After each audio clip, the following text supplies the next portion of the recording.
아말렉 격퇴와 전리품 분배.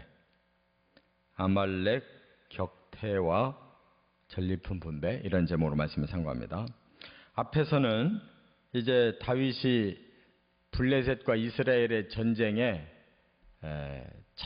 참여할 수밖에 없던 상황에서 하나님이 섭리하셔서 무사히 빠져서 돌아오게 됐어요. 근데 더 큰 문제가 일어났어요.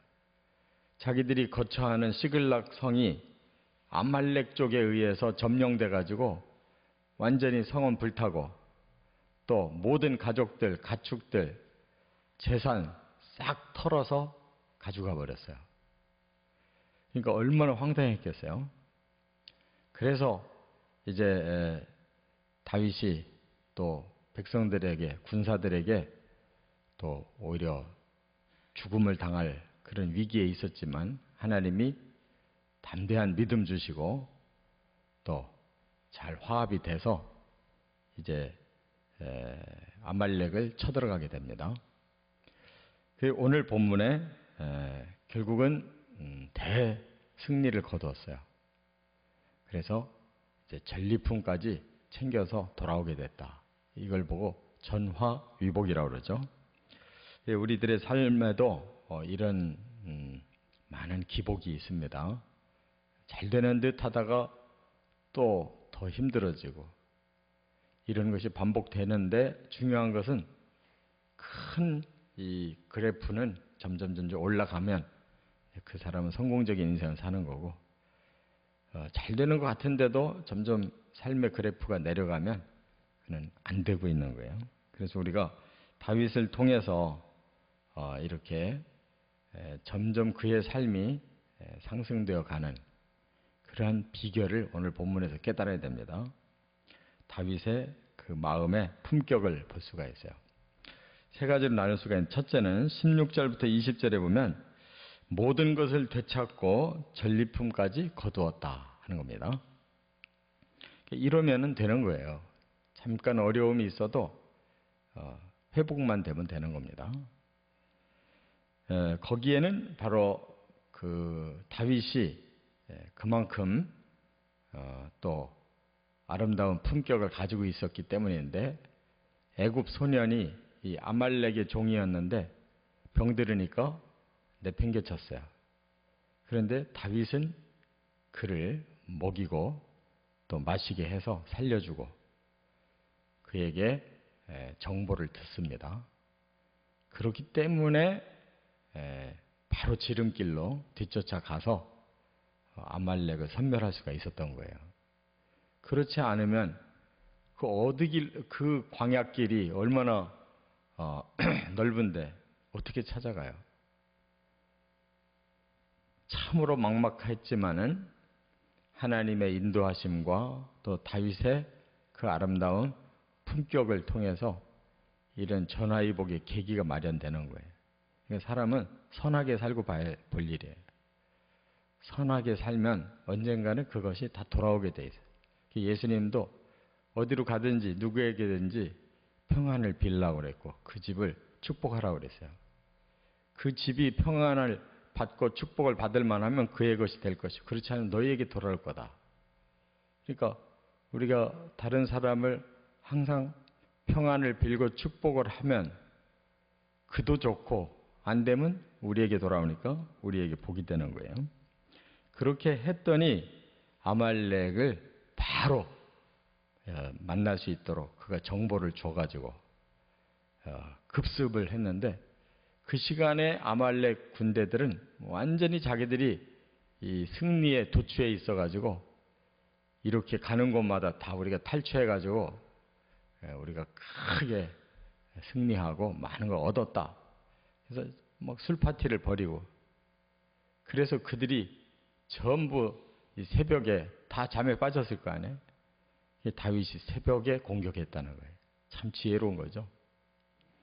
그래서 그 이튿날 저녁까지라고 그랬는데 계속 그들을 쳐서 뒤따라가서 결국 400명만 도망가고 다 섬멸했다고 하니까 다윗의 군대가 400이었는데 그들 살아서 도망간 자가 400이라고 그러니까 죽은 자가 얼마나 많겠어요. 그러니까 있을 수 없는 전쟁사예요. 그러나 이렇게 하나님이 도우시고 또 선행에 복이 돌아오고 또 그들이 온 힘을 다 쏟아서 용맹스럽게 싸웠고 이런 노력의 결과가 이렇게 회복이라고 하는 결과를 거뒀다는 거예요. 그러니까 우리도 이런 자세가 필요해요. 두 번째, 21절부터 25절까지 보면 낙오되었던 군인들에게도 똑같이 나누어 줬다 하는 겁니다. 이제 돌아오다가 200명이 전에 낙오됐었잖아요. 워낙 막 빨리 뒤쫓아가다 보니까 600명 중에 200명 이 셋 중에 하나가 못 갔어요. 그때 사기가 떨어질 일 아니겠어요? 많이 심적으로 부담됐을 거예요. 3명이 출발해야 하는데 하나는 못 간다. 2명만 가면 얼마나 힘들어요.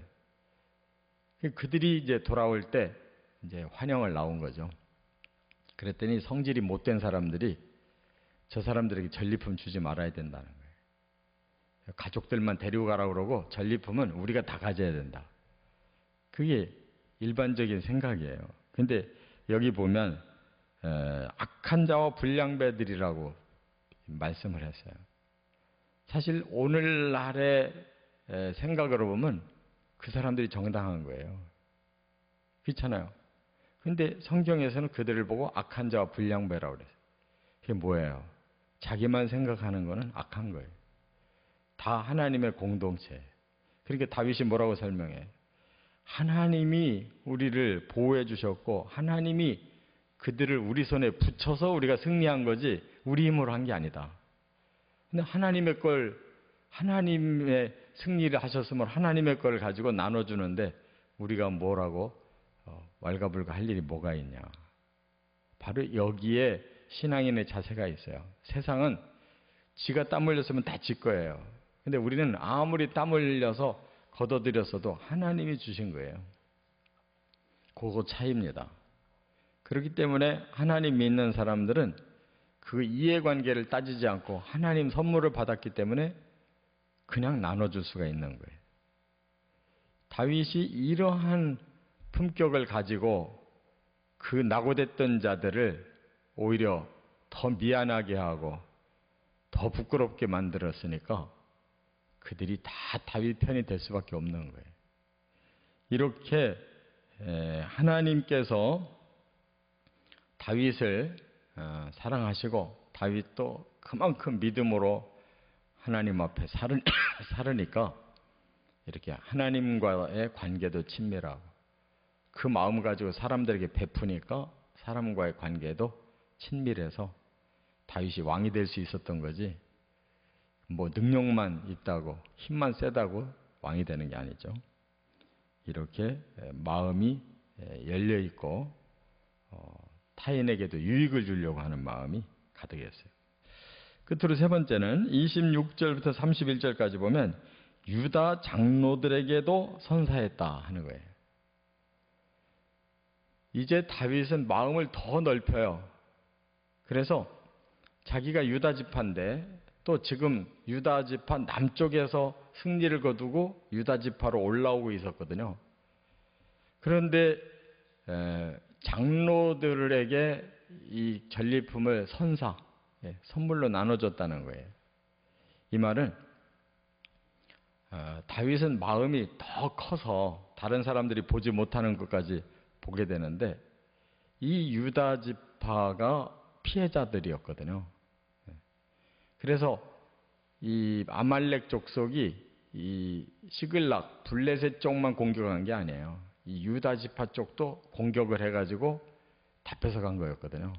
그 앞에 그렇게 말을 하고 있어요. 그렇기 때문에 그 피해자들을 생각한 거죠.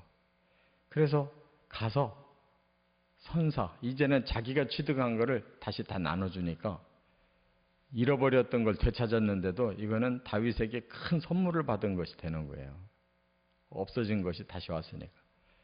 그러니까 그들이 얼마나 다윗을 고마워하겠어요. 여기 보니까 유다 지파 성읍을 13성읍을 소개하고 있고 그리고도 그 모든 곳에 다 줬다고 하니까 유다 지파의 더 많은 지역에 이런 전리품을 선물한 거예요. 그 바람에 조금 있으면 사울이 죽고 바로 다윗이 이 유다 지파에 의해서 추대를 받고 왕이 되는 겁니다.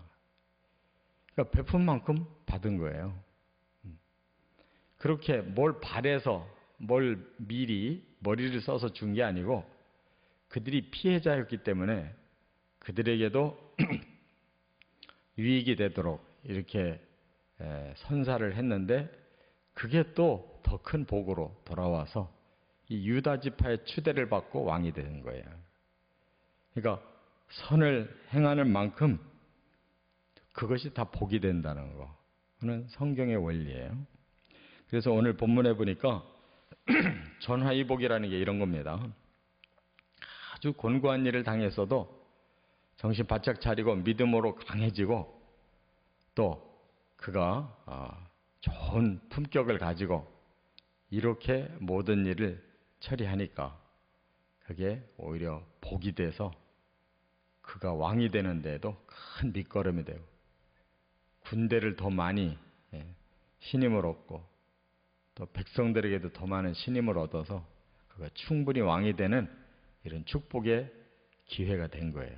저와 여러분들도 이와 같이 좀 더 마음을 넓혀서 하나님의 그 마음을 가지고 살아가시기를 주의 이름으로 축원합니다.